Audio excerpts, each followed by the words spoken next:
Uffiċjali tal-Pulizija li sabu l-kadavru tal-vittma Mario Farrugia moħbi ġewwa l-bagol tal-karozza tiegħu li nstab fil-wiet ta' Ormi f'April li għadda ta' xhieda dwar is-sejba makabra fil-kompilazzjoni tal-provi fil-konfront ta' Elliot Paul Busuttil.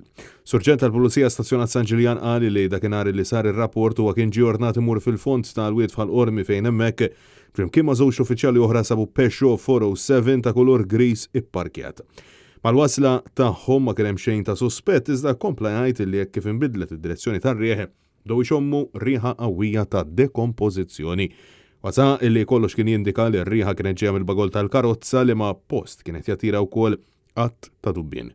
Kien aktar tard li ġie nnotata ammont ta' likwidu ta' kulur skur fuq it-tarmak taħt il-karozza li eventwalment ġie verifikat li kien demm uman. Li Paul Busuttil jinsab akkużat b'omiċidju volontarju u ħabi ta' kadavru fost l-oħrajn. Il-każ mistenni jkompli fil-11 ta' Lulju.